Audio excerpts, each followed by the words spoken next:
Hi, I'm Lieutenant Colonel Jim Martin from the Combat Studies Institute, and we're here today to talk about Lesson 5 in the non-resident course, the American Military Experience 1815 to 1862. Here with me today to go through this session is Dr. Chris Gable from the Combat Studies Institute and Lieutenant Colonel Jeff Shadman.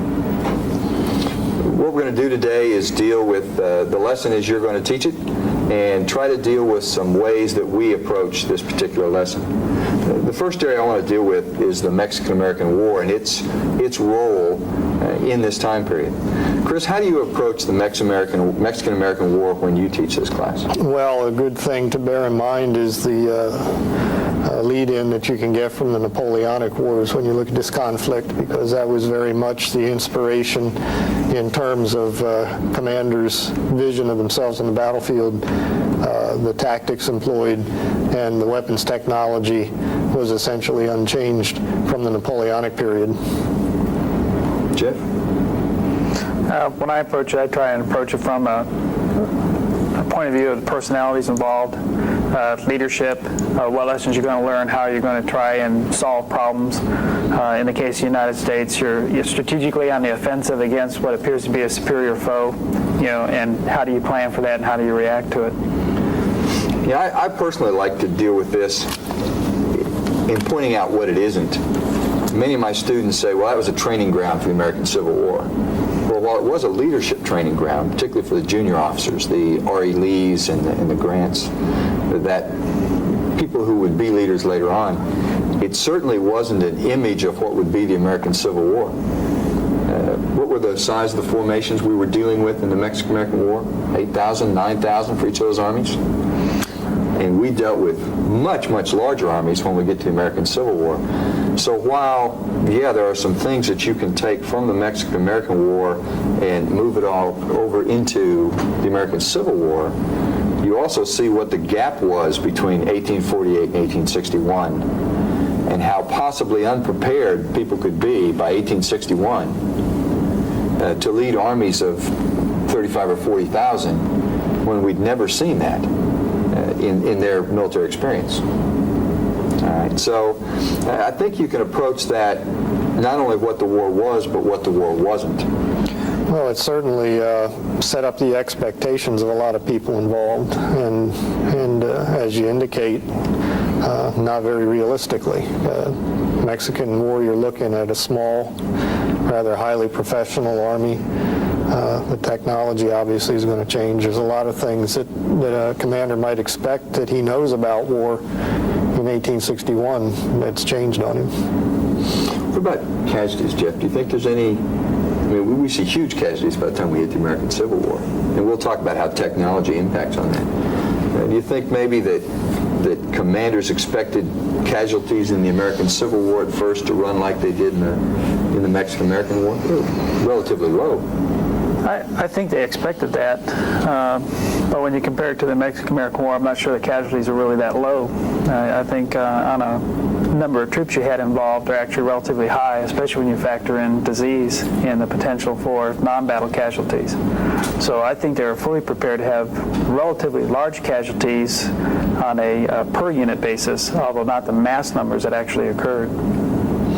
And we ask, one of the reading questions we ask students out there is assessing that effect of the Mexican-American War on the military institutions. And that kind of leads us towards the military between these wars. What kind of effect do you see the Mexican-American War itself having on the institutions which would lead us to 61, on that professional army you talked about? Well, its biggest impact was on the geographical scope of the Army's mission. The Mexican War added a tremendous amount of territory to the United States, and the United States Army did not grow to match the expansion in territory. And so in the decades between the Mexican-American War and the Civil War, the United States Army on the frontier is going to be even more diluted in terms of soldiers per square mile, or perhaps square miles per soldier would be more accurate than it had ever been before. So you're going to go into the Civil War with an army that was not used to seeing more than a company of troops assembled together in one place at one time. for example, I mean, I'm looking at some figures I've got on the Army force structure over time. And at the 1845, just before the Mexican War starts, we're running at about 8,600 soldiers in the Army, roughly. 46, we go up just over 15,000. The peak of the Mexican-American War, we're at 30,000. But by 1853, we're back down to just under 14,000 that it shows here as far as the authorized strengths. So, like you say, the territory grows immensely. Stretches basically sea to shining sea now. But yet the Army is down to a mere 14,000 soldiers to try to police this. You know, you keep focusing us toward the American Civil War and needs for there, and this is part of something that the United States has been learning ever since the American Revolution, and that it's its capacity to grow to meet any threat that it receives through volunteers, so it doesn't need a large standing army. And the ability of the American Army to perform well during the Mexican-American War, at least as seen by the public, would seem to reinforce that fact, so that until you actually need the troops, you don't need to have them on hand. Well, that brings up a question. Is the Army that fights the Mexican-American War that prototypical volunteer army that the United States depends on, or is it a smaller professional army? The army that did most of the fighting was the professional army. There was a volunteer army that turned out, but was not as heavily engaged. Nonetheless, this is not a requirement in the foundation of a myth or the perpetuation of a myth. So you can leave the Civil War convinced that the volunteer soldier won the war. No, it's not only that. It's like I said, what it appears to be is, you know, who are the press reporting to? They're reporting about the hometown boys and what they're doing and their success. And they're not going to be reporting on the regular units and the long-standing army. They're going to be reporting on, like, Jefferson Davis's Mississippi Rifles. And those are units that are going to get the press and the notoriety. Okay, so we've got a small regular professional army that between 1848 and 61 is largely a constabulary force. As you said, you know, not soldiers per square mile, but square miles per soldier. How does that fit into the American strategic posture of the time? I mean, how do we depend largely on our Navy then? I mean, that's what Glenn says in his, Dr. Robertson in his intro, is that there's a large dependence on the Navy. It gives you the buffer, all right, so that professional army can do its thing and then grow if it needs to. Do we really spend the money to create this Navy that our strategy calls for?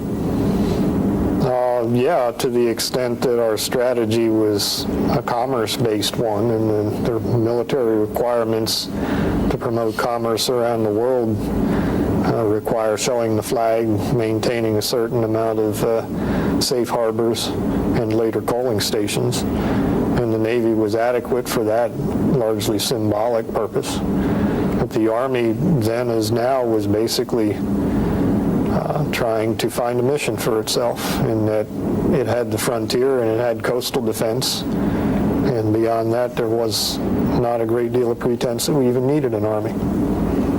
You have to kind of take a look just like we do now, try and identify just what we perceive the threat that we need military forces for. And you start taking a look at 1846, 1848, and then after the Mexican-American War, what is that primary threat? And I think it's still perceived to be the British Navy.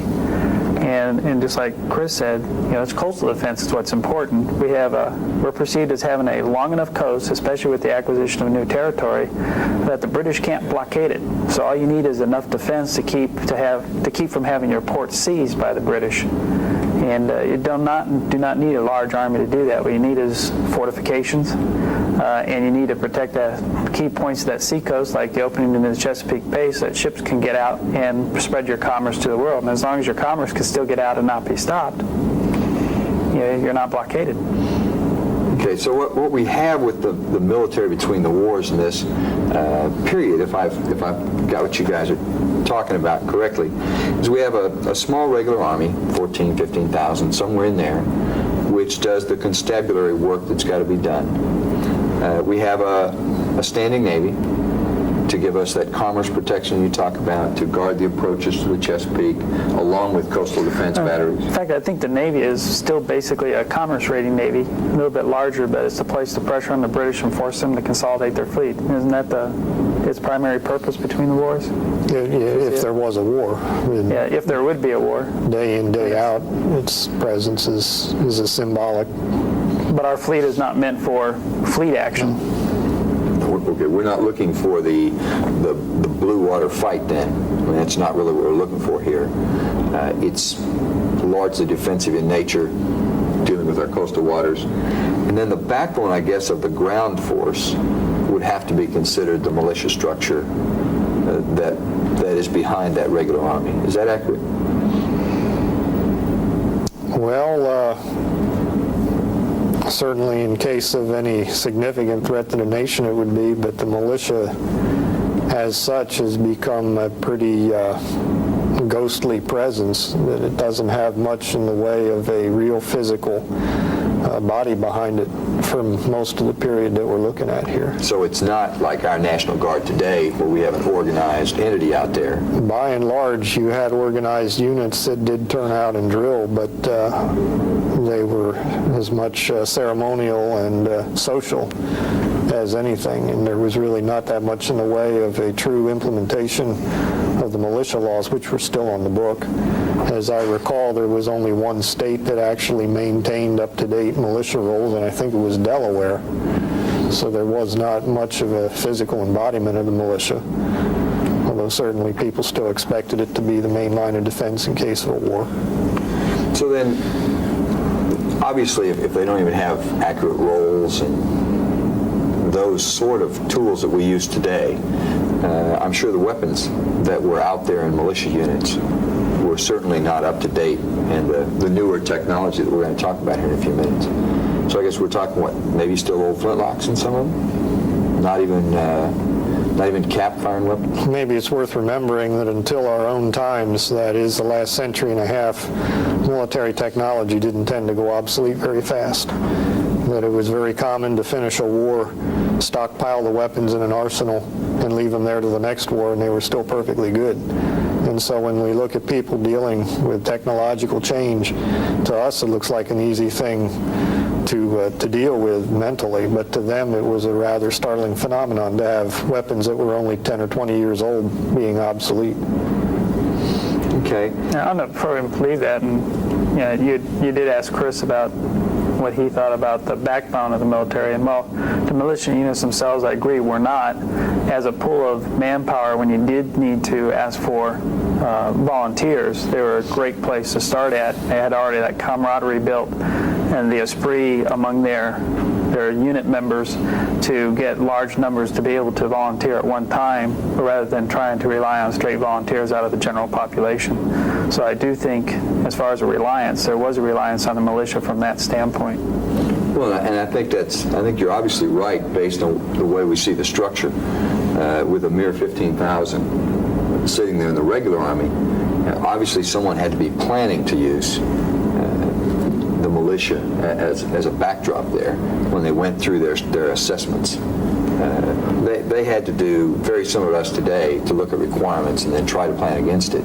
Now, whether we agree with the requirements that they laid out, I certainly don't think anyone could look forward to the requirements of the American Civil War and plan against those, because that is certainly not the threat that they were planning against. No, and there certainly weren't major mobilization plans either to bring certain numbers together under certain conditions.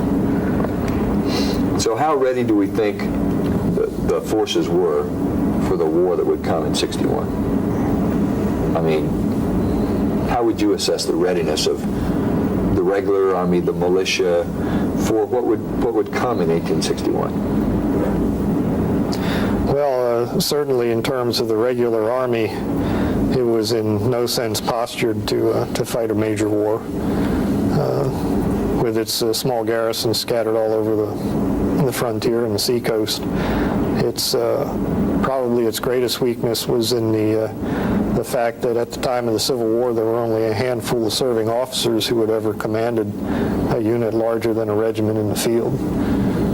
And what we're going to see is that whereas the smaller units could be gotten ready fairly quickly, when it came to the generalship at the higher levels, particularly dealing with some of the changes in warfare that had transpired since 1848, the weakness will be at the higher operational and strategic levels.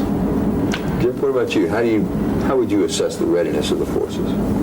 Well, I would look at it a little bit differently in comparing the two forces as you start approaching the American Civil War. It's not so much are they prepared for it as much as both of them are prepared equally the same. So you have a balance. So if both sides had predicted and could expect what would happen, had trained larger units, you still would have had basically the same situation you had in 1861. Two forces that would not be able to come to a decisive victory early. To me, the real question becomes if one side was able to be more prepared than the other side, then what might have been different? And those are some of the issues we're trying to wrestle with today, trying to make sure that we're more prepared than an opponent we may meet on the battlefield. Okay. Earlier, Chris talked about changes in technology and weapon systems. And one of the things that we deal with as you lead into the American Civil War is some changes in technology that will make some changes in this war. How would you analyze those changes? I mean, what would you see as the most important technological changes as we move towards the American Civil War? My personal opinion is I think the most important change in technology would be the telegraph. I know there's a lot of people try to think in terms of either rifling, especially in the musket, in addition to artillery, and in the railroad. But I tend to think the telegraph is more important. The ability to communicate, the ability to bring different forces to bear from very different parts of the country at one concerted action. Maybe not on one point, but bringing pressure to bear all at one time. And by the time we get to 1864, we'll see Grant start to do that. Up to that time, your problem is you have to combine forces on one battlefield for them to get full effect. With the telegraph, we're able to move beyond that. And that is something that change to communications and ability to command and control with communications is still something we're progressing through today. And I think very often it gets very short notice within our current Army to improve versus other systems like tanks and artillery pieces, where I think if we focus a lot more on communications, we have more effect. So when you teach this lesson, I take it then you focus on that command and control aspect when you talk about the technological change over some of the others. Chris, I mean, do you do likewise, or do you have a different spin? No, I think the big one is logistics. Beyond a doubt, steam power changed the face of warfare. It's important to talk long distances, but steam power enabled armies to move long distances and accomplish some of the things that Jeff talked about. And it's really a quantum change to go from an army wagon that can carry 1 ton to a steamboat that can carry 500, or a railroad train that can carry 100 or 200 tons. This is the first major war in human history in which the movement and the logistics is not all done by muscle power. And when you think about all the changes in warfare through history up until this time, as great as Napoleon was, he was still using the same logistical system as Alexander the Great, which is muscle power. And this is the first great war, at least involving the United States, in which that changes, and it changes very dramatically. The key thing, the reason why I've always focused away from that is at the same time on a tactical level that's true, on an operational level that's very true, but on a strategic level that also constrains yourself to only certain avenues that you can use. In the case of using shipping where you can carry large tonnage, or even railroads, you're tied to either railroads or you're tied to rivers. Wagons may only carry 1 to 2 tons at a time, but over multiple routes in many different places, much more difficult to predict their advance. And I think we've seen the same thing today with our reliance still on trucks, even though barges will still carry more than a truck will, and even over aircraft, which are limited in where they can land, even though they can carry more tonnage than our trucks can. So I agree it's very important, and it's a major breakthrough in the ability to logistically supply very large armies, but there's also a handicap to using those capabilities that I think sometimes is often overlooked. Well, that's true, but there are some aspects of this war that simply could not have been done with wagon power. You can find a number of campaigns that would have ended had it not been for steam power, transportation, and logistics. Absolutely agree. The scale of this war is enormous. The distance from one theater to another would take you from Paris to Berlin and back again. And there are just some things that could not be done. Campaigns, just compare this war, for example, to the French and Indian War, the American Revolution, War of 1812 on the frontier, and see how in those conflicts, 90% of the war was just getting armies where they had to be in a condition slightly better than starving to death. And the side that did that won the campaign. And suddenly in this war, we're operating over even larger distances with huge armies that are able to deliver enormous combat power despite the distances they've traveled. Right, and as an instructor who teaches logistics, and as a logistician, you begin to see here something that will be true throughout history from then on, is that the real weakness of a logistics system, as far as the transportation goes, are those joints between types of transportation. You talk about, we use the barge and it carries, what'd you say, 500 tons? Is that basically it? Mm-hmm. Where a wagon carries 1 ton. But the barge won't have to eat any of his 1 ton. Well, I agree, but the point that slows logistics down, you'll find in this war, is when you have to take it from the barge to the wagon. And that's where life slows down. And we'll see that as we go right on through the wars that will follow, right through World War II and all the way into Desert Storm. You see that as a problem. Probably the best example would be von Moltke and the Franco-Prussian War, when he gets to the frontier and all of a sudden it's a different gauge and he's got to start unloading. And he just doesn't have the wagons to keep up with what the train will haul. So you create a whole new set of logistical problems also for the logistician with that mass amount of equipment that we can haul on those trains. Well, that gets back to a point Jeff raised earlier and the constraints that are involved. You draw big arrows on the map for the Civil War campaigns, and the great majority of them follow rail lines or rivers or both. And the ones that don't turn into raids that can't go where they want to go and stay where they want to stay. Because eventually they have to get where the other side has railroads and has rivers, so they're going to come up against the numbers that they just can't support without using the same kind of means. Best example I can think of that is actually outside this lesson, but it's Sherman's campaign to Atlanta, where he basically uses the railroad bed as his axis of advance. And the supplies are going right into the back of his army as they come down from Louisville and Nashville. So I think that's a good example of what you're talking about. It's interesting, we talked about this, and most people, I think, would make a jump out of asking the same question about what changes in technology and would have jumped on a rifled musket. And yet, our discussion, we've completely gone away from that, as if none of us have considered that as being as important as telegraph or logistics. Well, I think that it makes changes at the tactical level, where what you guys have talked about is largely that there are some tactical changes, but there's a large piece there that's operational and strategic. But that rifled musket makes changes. Earlier, you and I were talking about, I asked you the max effective range of 12-pound Napoleon with canister, which was a common way to utilize that weapon system in the time prior to 1861. And what was it, about 400 yards? And what do we have as the max effective range now for the rifle musket?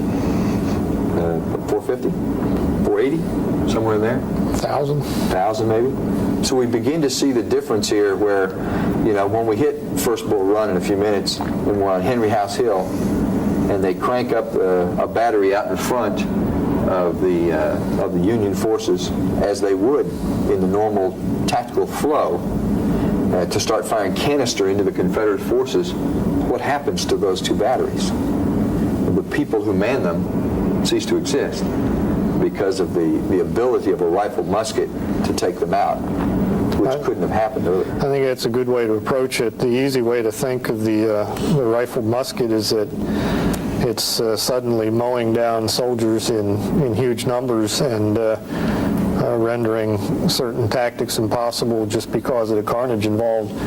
But I think it's important to remember that most of Frederick the Great's frontal attacks failed. This is an incremental change, and what it's going to do is subtly alter the balance among the combat arms. Artillery can no longer stand in front of the infantry range and deliver canister with impunity. It's going to deepen the killing zone that a cavalry charge has to go through by a factor of 4. And so it's not going to irrevocably change the face of the battlefield, but what it does is it subtly changes the balance of what works and what doesn't. It changes the percentages. It changes the batting average, so to speak, of a specific tactic in a specific situation. And I think that's where this particular technological change comes in. But even with the improvements in rifling, you still had to fire, on the average, 150 rounds to wound one enemy soldier in this war. And so it's not as if everybody's dying from musket shots all of a sudden. Well, and I think the fact is, if my reading's correct, is that the average infantry soldier in one of these battles didn't fire 50, 60, 70 rounds. I mean, if they got off 8 or 9 or 10 rounds, that would fall more into the realm of reality.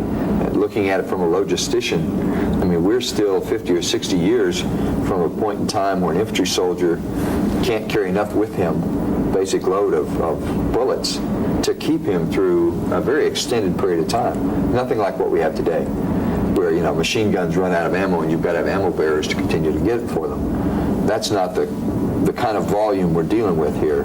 We're dealing with maybe 40, 50, 60,000 men, each firing 8 or 10 rounds, rather than hundreds of rounds per man. So there's a, as you say, it's an incremental change. What about later in the war? We'll go to breech loaders, not in the same kind of quantity as the muzzle loaders early, but do you see that making much of a difference? No. So all the hoopla about repeating rifles. The problem perceived then with repeating rifles, first of all, you're talking two different things now between repeaters and breech loaders, which are not necessarily the same thing. But in the case of both those weapons, you're talking a much more sophisticated piece of ammunition that has to be manufactured in great numbers, and if you tried to outfit a whole army with those types of weapons, the logistics system just couldn't keep up with that type of manufacture and distribution as perceived by the people making decisions on whether to use those kinds of weapons or not. The fact is, if someone's firing a repeater, you can anticipate a soldier will fire more often, probably less carefully, and use up their ammunition very quickly and need to be resupplied very quickly. Now, we would look back today and say, yeah, but you can do the same thing with 1/10 the soldiers. So, you know, maybe it'll balance out in the long run. Well, but then again, if it's a balance, have you gained anything? I think they perceived then, we can look back in hindsight and say they made a mistake not going into those new technologies, but in reality, to bankroll the new technologies to the expense of other things without being sure they would work without those problems, I think probably would have been a mistake. And I think from a soldier's perspective, the one thing about the repeater or the breech loading weapon is that you no longer had to be standing to reload that weapon system. It's much harder with a muzzle loader to do that in a prone position, where from a soldier's survival standpoint at least, you could now take those weapons and fire them and reload them from the prone. At the same time, you got a soldier in a prone position and you're fighting out of cornfields and wheat and you can't see your target. So it's all fine and good to say that. What you can really do is protect the soldier before the infantry is close enough to shoot at him. But for the most part, they're still going to have to stand to shoot at an approaching battle line. Well, probably the biggest impact of those weapons isn't with infantry at all. But one of the things that emerges at Bull Run is that traditional sword-wielding cavalry seems to be losing a decisive place on the battlefield. And the repeating weapons, the breech loaders in particular, are going to, I think, play their greatest role later in the war when it comes to the cavalry arm. But that's not a factor in the Bull Run battle. So basically we begin to see what will later be called mounted infantry, where they can use their horses as a means to carry them somewhere and then dismount and fight as infantry.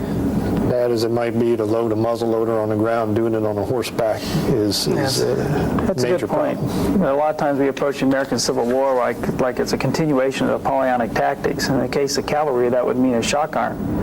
By the time you see the both armies in the beginning of the American Civil War, the cavalry is primarily a reconnaissance arm, a raiding arm, and they're not really used as a shock arm at all. So you see the cavalry units distributed throughout an army, sometimes as low as brigade level, to be used in reconnaissance and not formed together as large units to be used. And so that's a good point. It kind of breaks from the traditional thought process, too, that they're based on Napoleonics. I think you can see from our discussion here that on the idea of technology, there's different ways you can go.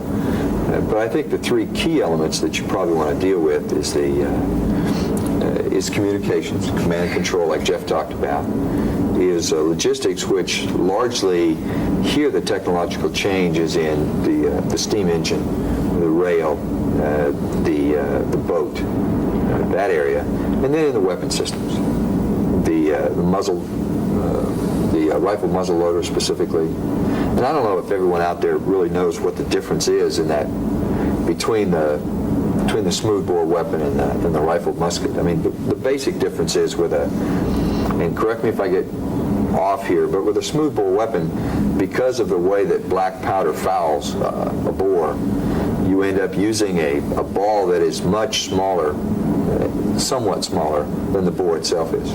Because otherwise, as it fouled, you'd have a hard time getting it down in there after repeated rounds.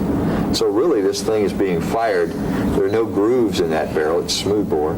So it's bouncing down the muzzle as it comes down, or down the bore. And basically, wherever it bounces last is what's going to determine where it's going to go. Whether it's going to be a little high, a little low, a little left, a little right. Where with the invention of the Minet ball, which will expand to fit those grooves, and it lands in grooves in the rifle musket, you now have some ballistic stability when that round comes out the barrel. Much like, I mean, what we're more used to today, and that gives you that greater range with accuracy than you've got before. Also has to be a little smaller because you're still dealing with black powder, so it'll still foul the bore. But now the back of it will expand with those gases, grab the lands and grooves, and down it'll go. So that's really is that an accurate discussion of the basics between those two? Yeah, the rifle was recognized for its advantages and accuracy for, probably 200 years, but finding a practical military weapon, particularly with the loading problem you've identified, was really what prevented its being widely adopted, I would imagine. Yeah, and I think, too, keep in mind that there are advantages to the musket. One, it could be loaded more quickly because it didn't fit as tightly, so you could fire it more quickly than you could a rifle. In addition, when you got into close range, you could double shot it, which you couldn't do with a rifle. So while you may not have the accuracy you do with a ball, you can put two balls down the bore at one time. So if you could find positions where you didn't have to worry about the range of the rifle musket, say 100 yards in front of a tree line, a musket can be very effective and very often more effective than a rifle. Okay. Jeff, what about, we haven't talked about artillery much at all, but what about the state of, I mean, you're an artilleryman, what about the state of artillery going into the American Civil War? Well, artillery, of course, ruled supreme on the battlefield throughout history. More appropriately, that's a good question. Artillery, especially with the changes with the rifle musket, and we talked about that a little bit, really, during the Mexican-American War, you saw artillery having a great effect offensively for the American Army. By the time you get to the American Civil War, for the reasons that Chris mentioned earlier about the inability to unlimber within rifle range of enemy troops, which is about the same max effective range as canister, you cannot get the same offensive use out of your artillery. Another factor that works into it is tree lines and close quarters, and that you had to get too close to be able to unlimber, and even muskets could then get you. It wasn't just a rifle. But if you could set up in a position defensively with artillery, spread between the regiments of a brigade, artillery was very devastating on the defense, and I think just strengthened the defense tremendously in doing that. Very rarely did you see the kind of artillery counter-battery fire that you see at Gettysburg before Pickett's charge. Most of the time it's an anti-infantry weapon used by the defense, and that's where it has its greatest impact. And we've talked about canister here. Folks, the instructors out there may not understand exactly what it is. Either of you want to explain what canister really was? I'll let Chris go with that. For a 12-pounder Napoleon, canister would be 27 iron balls, about 1.5 inches, packed in a can with a powder charge behind it. And when the powder charge detonated, cannon, the balls would spray out shotgun fashion.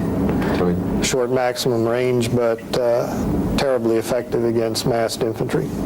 So we're talking about 1 pound each ball? No, it's not a pound. Well, I mean, just about, remember what the weight is? No, I really don't. But we're basically turning that 12-pound Napoleon then into a shotgun. Yes. I mean, that's really what we're doing with it. Okay. That gives you an idea about infantry weapons, artillery, as we start into this war. What I'd like to do is leave technology here for a minute. And Chris, you and I talked earlier today about the importance of war aims. How do you approach the war aims as we roll towards the American Civil War in 1861 when you teach this class? Well, I think that war aims in this conflict, as in any war that you may study in this course, are a very, very valuable ruler to hold up against the operations that you'll be looking at as you go through the war. If you establish up front what the war aims are, that gives you then a gauge against which you can judge the strategies and the campaigns that the various players will choose to implement as the war goes along. Give you some ability to assess whether they were doing the right thing or not. In the case of the American Civil War, you need to be rigorous in your definitions, war aims being the political end state that the nation wishes to achieve by resorting to arms. And that needs to be kept distinct from strategy, which is the various employment of military means to accomplish those aims. In the American Civil War, you need to get to the point where there's some consensus that the war aims are essentially on the part of the Confederacy to establish and maintain its status as a sovereign independent state, and for the Union to restore the Union, or as the war aims were stated, to preserve the Union, in that the Lincoln administration refused to admit that secession had ever taken place.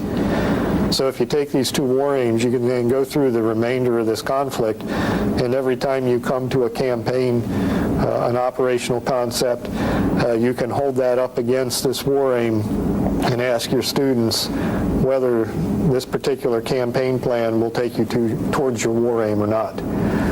And this gives you something beyond just romance and mythology in judging what was effective and what was not in terms of the campaigns and battles of this war. One illustration of this for down the road is that the focus on perhaps something like the Battle of Gettysburg will be inevitable, and yet when you hold this up to the war aims and ask what did this campaign accomplish in terms of either side's war aim, the answer is not much, because things didn't change after that. So I think it's a fine instrument to use in assessing what the different campaigns of this war were truly all about. I agree with Chris completely, and you start to take a look at 1861 and 1862 and what the war aims are. That definitely has an impact on the military campaigns. They're waged for limited objectives. They're attempting to use limited power, and both sides are attempting not to punish the other side by destroying cities, by destroying towns, by ticking off the civilian population, and both sides are doing those things. And we'll see a change by the time we get to the end of the war. So a lot of times you see the criticism of the generalship early in the war and the campaigns that are developed. It's based on the war aims in 1865, not the war aims in 1861. So you have to be very careful to identify it. And sometimes those aims are not always easy to identify. You have to kind of extrapolate it from a lot of different pieces of information to determine what they were at the time. The war aims aren't always what the president says they are. Correct. And as you allude to, very typically in war, the aims will modify and change over time, whether anybody wants them to or not. The conduct of war itself can introduce new goals into what the nation needs to accomplish by the end of that war. Well, I think one of the most controversial discussions about war aims here, I get it from my students every time I teach this course, wraps around slavery, the Emancipation Proclamation. Was it really a war aim of the Union to end slavery? I mean, though this is military history, that pops up every time I teach it. And I go back to and I'm going to paraphrase this quote from Lincoln. He said that if I could preserve the Union and never free a slave, I would. And if I could preserve the Union and free all the slaves, I would do so. And if I could preserve the Union and free some of the slaves and not free others, I would do so. My goal is to preserve the Union. And that's a paraphrase, but I think that goes back to the heart of the war aim you talked about earlier. That's the key. And even when he does do the Emancipation Proclamation, I mean, that's a diplomatic and political statement driving towards that preservation. It's not a human rights issue. It's really driving towards preservation. At the same time, you can't get away from that. Slavery is probably the one primary divisive issue between the two sections. And while you don't have the North going to war for the sake of abolition per se, you still can't get away from the fact that the primary divisive issue between the two sections is still slavery. And I think you'll find when you guys teach this class that though this is military history, evolution of modern warfare, this may be the first class you get where there are a lot of your students who have some very definite opinions. I mean, most people don't have a lot of opinions about the Mexican-American War. But when you hit the American Civil War, you run into Civil War buffs, you run into people who have read more on this than any other conflict you've hit so far, and they have some very pronounced opinions. I think you won't have any problem when you get into this war getting class participation on some of these discussions. As you hit First Bull Run and you hit the technology piece here and then move on into the next lessons that deal with the American Civil War. And really from here on out, I find in my classes that I get more and more participation as we leave the American Civil War because people study this war and then you move towards the 20th century where people are much more familiar with, really with what's going on. Your problem does change though in that you have a few people that will know a lot. Sometimes though it's actually pretty limited, and those that still don't know any more than they did about the Mexican-American War, and they apply that same level of knowledge to the American Civil War. And while you may have more participation, the participation will really be key to a few individuals, and the challenge becomes how do you get the other people into it. And one way to try and do that is when people offer their opinion, and it's an informed opinion based on their readings, is even if you believe and you support their same opinion, just come across with something that's different and challenge them. And that'll help encourage those others to challenge them as well, even though they may not have the same background knowledge. Okay. Anything else on war aims from either? But it's one of those things that's not treated a lot in Glenn's intro, but it's something that we're agreed that you need to lay a foundation here to help you as you move along in later lessons. Well, I do it in every lesson where we deal with the war, because unless you establish what the war aims are, you have no grounds upon which to evaluate strategy and campaign planning. You use it regularly as an analytical tool then. Yeah. You give them an azimuth, and then you can check how well people do against that azimuth. Indeed. Basically. And also look at how war aims change during a conflict, especially the longer it goes. So, just before we go on to the case study of First Bull Run and talk about it and the article that Glenn's got out there, I have something that I normally do with my students that I call the balance sheet, and try to lay out for these two forces, what their relative strengths and weaknesses were. And there's a lot of ways to do it. I probably go into more detail than I should, but what you might want to do is lay out some of the differences, such as population difference between the two sides. A rather mundane topic, but it allows you, if you only have a very small population, you can only mobilize a certain portion of that population. Because you still have to feed people. Someone still has to farm. And depending on which source you deal with, I've seen in a lot of different numbers. I use these, and the North had roughly 22 million, population of 22 million at the coming of the war, where the South was running somewhere just under 10 of usable manpower. And I think that lays out... Well, that's total population, white and black. Right. Slave and free combined. So it lays out some of the initial problems that the South's got in trying to match the North in this particular war. You talk about how they have equal problems earlier, but the big advantage for the North is that they have far more to start with. It's like a basketball team that's got 5 and one that's got 10. And there's some issues of tiredness there and just being able to throw a lot of numbers at people. So they start in a bit of a hole there, the Confederacy does, when they start into this. Some of the other things I like to talk about are the miles of railroads that are available to them, using that logistics piece that you talked about earlier.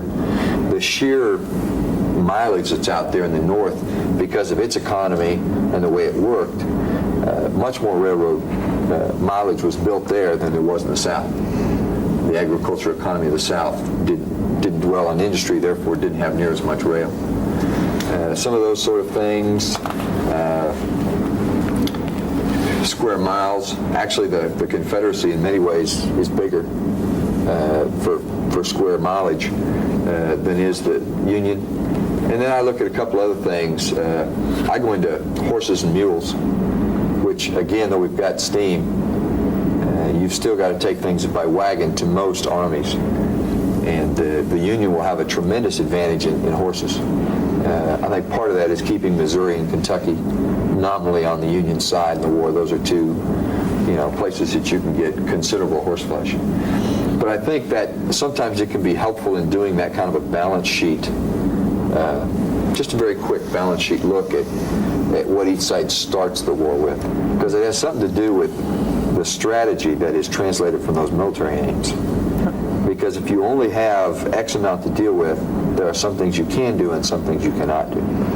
Jim, I always think you got to be careful though, and make sure you do balance it. And just to highlight a couple of things, for example, in population, while the South definitely has a much smaller population than the North, at the same time, they're not going to have to, if you look at their war aims, and they're defensive in nature, they just have to maintain their territorial integrity.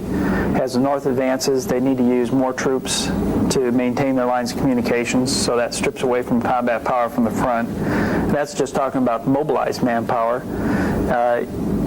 In addition to that, in the case of the railroads, the North does have a much greater number of railroads, but do they have a greater number of railroads where it advances into the Confederacy itself? And that becomes a more important point. It's fine for moving logistics around in the rear, but when you try and get it down into the armies, and you can only support so much manpower, it kind of inhibits the sheer number of miles of railroads becomes less important than the number of railroads that are entering the Confederacy. The same with the population. If you can only support an army of X size, it doesn't matter how many people you can mobilize for the military. You can only use an army that's big enough, that's the size that you can support. And another one, in the case of horses and mules, the South is falling back toward their depots. They don't have to bring the supplies forward like the northern armies do. At the same time, they're using the slave population to farm and grow things, whereas a lot of the horses and mules are being used on farms in the north and otherwise aren't available. So while the balance sheet looks kind of uneven, and very often that's used to support the Southern military does so much better, because look at how far down they start to begin with. There's a lot more balance in there when you take a look at it than otherwise would appear. Well, see, I think the mileage of railroads in the north versus south is a bigger issue than you do. These rails normally they don't run north into south because that wasn't the trade route. They run from the east into the old Northwest, into Iowa, Ohio, that area, which allows the North to move considerable forces back and forth between the theaters if they wish to. Now then, the nice thing for them is that the rivers strike deep into the South, while the rail doesn't go there. Many of the rivers, when you get over into the Western Theater, go from the north and flow south. Yeah. And so, what I think those rails give you is the ability to move equipment, manpower, supplies laterally between the theaters. Well, you then do have the problem, and very few rail lines, the L&O, Louisville, Nashville. No, I admit there's a definite advantage. I just you've got to take a look at it and recognize maybe the advantage isn't as great as just looking at the mileage would indicate. I just like to use this balance sheet piece to give a context. Okay, it doesn't explain the war by any means. What it does is lay out a context for my students that shows, maybe it dictates some of why the South strategy is set up the way it is. Is the South strategy dictated by what they want to do, or is it dictated by what they can do? Okay, so there's just some arguments there that you can use. I think it places it in context. And it's just one of the techniques that I like to use. No, it's handy. Neither side has a blank slate. And one thing to bear in mind when you're looking at the advantages of the North is that many, if not most of them, do not translate into military advantages at Bull Run. The simple fact is that these are assets that are not easy to turn into military power, particularly the time we're looking at when governmental powers are limited by today's standards. So all those rail miles may or may not be an advantage. It depends on what the Union government is able to do with them. And how they use them, yes. The last thing that we do in this lesson is we use First Bull Run as a case study on kind of to wrap up these changes between the war and what the Army looks like. Jeff, how do you use this case study when you teach it in the classroom? In honesty, Yes. I don't. Okay, and why? I tend to fall away from Bull Run or First Manassas, depending upon how you want to call it, for the simple reason that there's so many other good issues to talk about, I just don't get there. That's the primary reason. The second reason I don't focus on it is we're going to focus on a lot of other campaigns where I can refer back to it and talk about how things have changed, so I don't feel a need to really get into it. If I've always gone in prepared to get into it, and to me the thing to focus on as you do is you have both sides actually come up with pretty sophisticated plans on how to use their military forces, much greater than you'd expect based on them not having any experience at handling forces of that size. What they're unable to handle, though, is that the execution of orders are not trained or they're not drilled. People don't know how to handle them, how to handle their orders. They don't know how to use their own initiative within small units when the plan has to change. So you'll see a breakdown on both sides during the battle. But keep in mind that the plan itself is pretty sophisticated from both sides, and they do understand what to do with the forces. It's just in the execution there begins to be problems, and they're not prepared to handle those problems. And Jeff brings up a point for all you out there that while we give you a lesson plan and we set you with some things to talk about, you're not going to be able to get to everything in all these lessons. And we normally give you more than will fit in 2 hours, to be honest with you. So you've got to pick and choose. Myself, I like to use this case study just to show potential impact that we're going to have when the leaders on both sides have been trained basically by the same system, where you have a northern leader and a southern leader who try to do basically the same thing at First Bull Run, and because they were trained in the same schools. The long discussion about the impact of West Point here, to me, one of the things that's always interesting is what we've got two armies whose leaders were trained the same way, and so they often do things very similar, and they're able to read each other pretty well. Chris, how do you use it?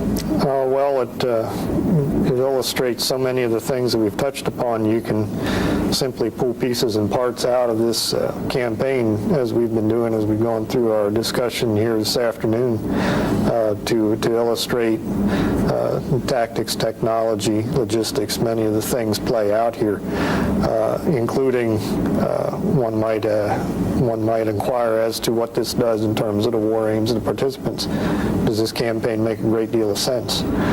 Would the capture of Richmond have ended the rebellion? Would the capture of Richmond, which has only been the capital of the Confederacy for a matter of a couple months, have caused the Confederates to throw their hands up and say, oh, that's too much, we quit? And I think it begins to introduce some thoughts about how bitterly and stubbornly this conflict is going to be played out, because we're in a theater. This is simply the first of many, essentially, stalemates that we're going to run into in this theater. They're going to continue for 3 more years. One of the other things I like to point out in this class and when I teach my Civil War class is that both sides approach this believing that this will be a one-battle war. And we're looking for a decisive victory here, and the other will go away, basically. There's even the story that you got in the Civil War PBS type series, the guys doing the picnics up on the hillside, because war is a gala to go and watch. But both sides' leaders will get a quick education into the violence and difficulty of this war, with the victory that the South will win, but not a clear, decisive victory by any means, and both sides being bloodied much more than they expected to be bloodied. I think it leaves an imprint then on the leadership, makes them think a little about those war aims, because all of a sudden this isn't going to be the easy, decisive, we'll whip them and on we'll go. I think they start to get that feeling for just how difficult this war may be with this first battle, serious battle of the war. That's where they do fall into that Napoleonic concept of win the decisive battle, you win the war. And that's just not going to happen. Okay, as we close, any parting comments from you two on teaching this lesson, on anything we haven't touched on here? Yeah, there's two thoughts, not just for this lesson, but I think they're particularly prominent when you're looking at the Civil War. Number one, the people who lived this did not have a crystal ball, and they didn't know it was going to be a 4-year conflict. Had they known that, undoubtedly they would have done things differently in 1861. And number two, none of them, as far as I know, ever got up and in one morning and decided to do something profoundly stupid. A lot of Civil War historiography focuses on the Chump of the Month Club and how dumb could this guy be. Whereas I think there's a lot more to be learned from history in general and from the Civil War in particular if you approach it with a philosophy that the individuals involved were doing what they thought was the best thing based upon the information they had and the context they found themselves in. And for my part, that goes back to something that I normally tell my students in the very first day, and that's when you study history, you can only hold historical actors responsible for what they could have known. I mean, the vast knowledge that we have since then of what happened, or they should have realized this, you can only hold them responsible for something that they could have known at the time. That, like you said, they don't have a crystal ball, and they can't see into the future. So you have to be careful when you evaluate them to not impose ideas on them that they could not have had, but you're real smart because you're 100 years later, and you have so much more to look back on. Any closing thoughts here, Jeff? But to return to where I started is a look at generalship. You're looking in the Mexican-American War. We have our junior officers that are fighting that war have come out of West Point, and they're trained to be military professionals, but their senior commanders are not. You know, Scott, Taylor, these are guys that have come up before West Point, and they're in charge. So you have, as you take a look at the Mexican-American War, take a look at the differences between your senior leaders and your junior leaders. Then try and ask yourself, what do those junior leaders learn from the Mexican-American War, and how are they going to apply those lessons in the American Civil War? And part of that is they've been successful in that Mexican-American War, so they're going to try and use those as positive lessons and stick to them. In the case of the South, you're probably going to find they're going to stick to those lessons much longer than the North will, and largely because at the beginning of the war they're still successful with those tactics, or at least they perceive it as so, whereas the North will change and adjust. And it's kind of interesting to watch that interplay. And just to also reinforce what Chris said when he talked about stump the chump, it's real easy to criticize some of the generals, especially early in the war. An example would be General McClellan. He's criticized very often, but he was a very effective general. He had some major flaws, but some of his ideas were really good in how to prosecute the war and may have been successful. However, it also would have been led to a protracted war probably, as opposed to a very quick, short war, which is what Lincoln was after at the time. And in closing here, I think that the one comment I'd leave you with as we close out is that don't feel compelled to use everything that you've read, everything you've heard in here in the conduct of your lesson. All of us walk into a classroom prepared to teach all of these things, but we go where the class takes us, largely. If your students get interested in something, we let them talk, generally. Yes. So don't feel compelled to get through all of this. It's not a check the block effort. It's looking at those things which are which you can use to make your students think, because that's really what we're here for. It's not teach them what to think, but it's teach them how to think, and use those things that you can really pull out of them. Now, yeah, there are some things that you can take from the Mexican-American War and move it all over into the American Civil War. You also see what the gap was between 1848 and 1861, and how possibly unprepared people could be by 1861 to lead armies of 35 or 40,000 when we'd never seen that in their military experience. All right, so I think you can approach that not only what the war was, but what the war wasn't. Well, it certainly set up the expectations of a lot of people involved, and as you indicate, not very realistically. Mexican War, you're looking at a small, rather highly professional army. The technology obviously is going to change. There's a lot of things that a commander might expect that he knows about war in 1861 that's changed on him. What about casualties, Jeff? Do you think there's any, I mean, we see huge casualties by the time we hit the American Civil War, and we'll talk about how technology impacts on that. Do you think maybe that commanders expected casualties in the American Civil War at first to run like they did in the Mexican-American War? Relatively low. I think they expected that, but when you compare it to the Mexican-American War, I'm not sure the casualties are really that low. I think on a number of troops you had involved are actually relatively high, especially when you factor in disease and the potential for non-battle casualties. So I think they were fully prepared to have relatively large casualties on a per unit basis, although not the mass numbers that actually occurred. And we ask, one of the reading questions we ask students out there is assessing that effect of the Mexican-American War on the military institutions. And that kind of leads us towards the military between these wars. What kind of effect do you see the Mexican-American War itself having on the institutions which would lead us to 61, on that professional army you talked about? Well, its biggest impact was on the geographical scope of the. And then after the Mexican-American War, what is that primary threat? And I think it's still perceived to be the British Navy. And just like Chris said, it's coastal defense is what's important. We're perceived as having a long enough coast, especially with the acquisition of new territory, that the British can't blockade it. So all you need is enough defense to keep from having your port seized by the British. And you do not need a large army to do that. What you need is fortifications, and you need to protect the key points of that seacoast, like the opening into the Chesapeake Bay, so that ships can get out and spread your commerce to the world. And as long as your commerce can still get out and not be stopped, you're not blockaded.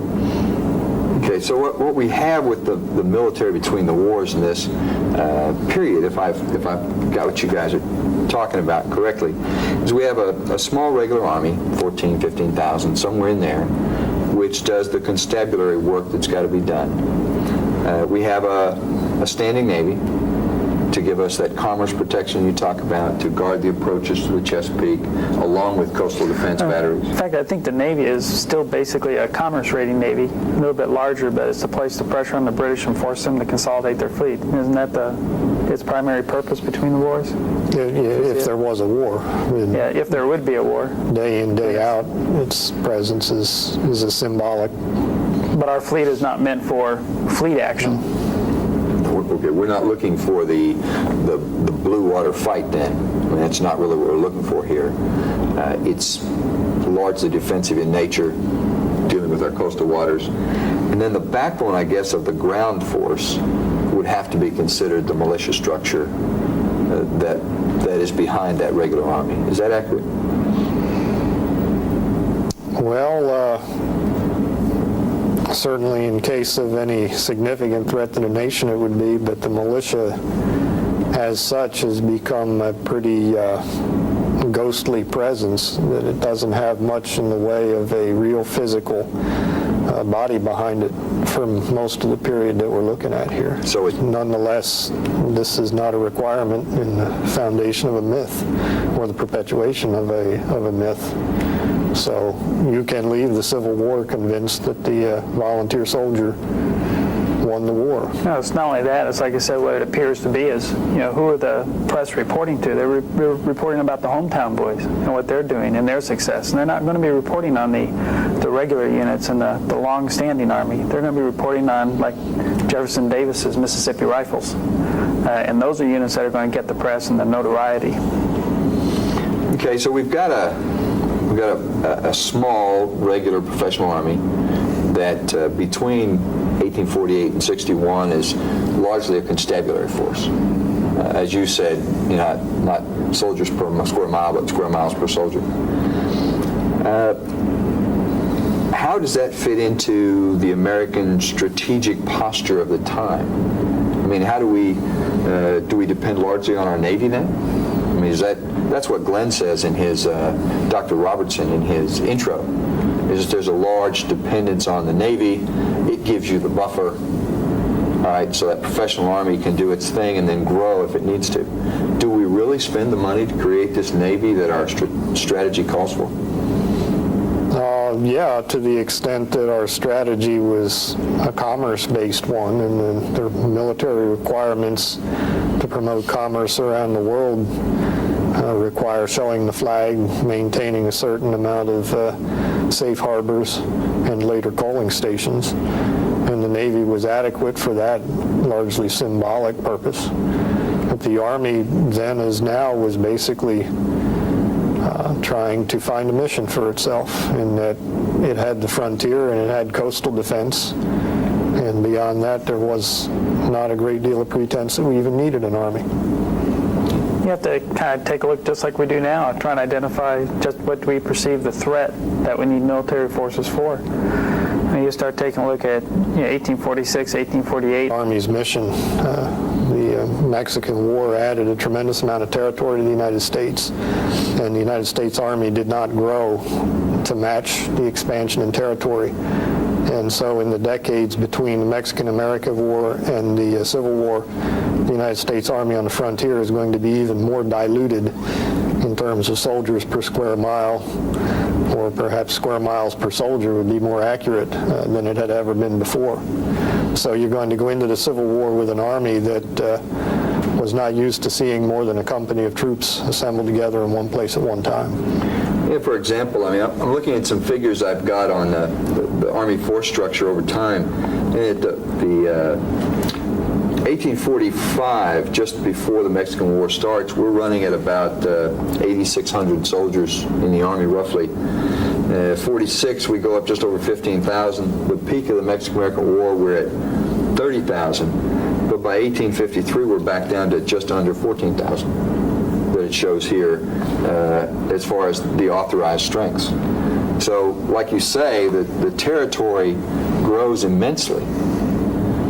Stretches basically sea to shining sea now.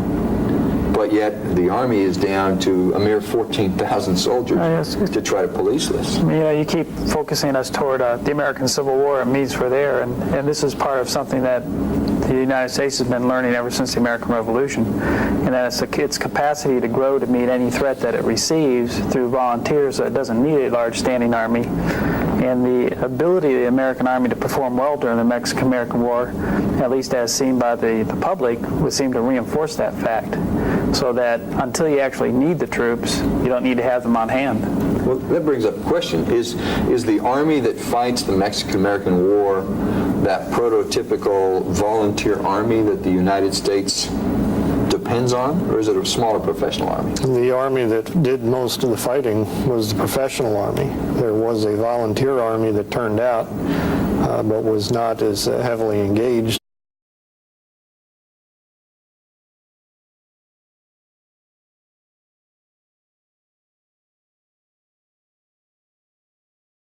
Hi, I'm Lieutenant Colonel Jim Martin from the Combat Studies Institute, and we're here today to talk about Lesson 5 in the non-resident course, the American Military Experience 1815 to 1862. Here with me today to go through this session is Dr. Chris Gable from the Combat Studies Institute and Lieutenant Colonel Jeff Shadman. What we're going to do today is deal with the lesson as you're going to teach it, and try to deal with some ways that we approach this particular lesson. The first area I want to deal with is the Mexican-American War and its role in this time period. Chris, how do you approach the Mexican-American War when you teach this class? Well, a good thing to bear in mind is the lead-in that you can get from the Napoleonic Wars when you look at this conflict, because that was very much the inspiration in terms of commanders' vision of themselves on the battlefield. The tactics employed and the weapons technology was essentially unchanged from the Napoleonic period. Jeff? When I approach it, I try and approach it from a point of view of the personalities involved, leadership, what lessons you're going to learn, how you're going to try and solve problems. In the case of the United States, you're strategically on the offensive against what appears to be a superior foe, and how do you plan for that and how do you react to it? Yeah, I personally like to deal with this in pointing out what it isn't. Many of my students say, well, that was a training ground for the American Civil War. Well, while it was a leadership training ground, particularly for the junior officers, the R.E. Lees and the Grants, that people who would be leaders later on, it certainly wasn't an image of what would be the American Civil War. What were the size of the formations we were dealing with in the Mexican-American War? 8,000, 9,000 for each of those armies? And we dealt with much, much larger armies when we get to the American Civil War. So while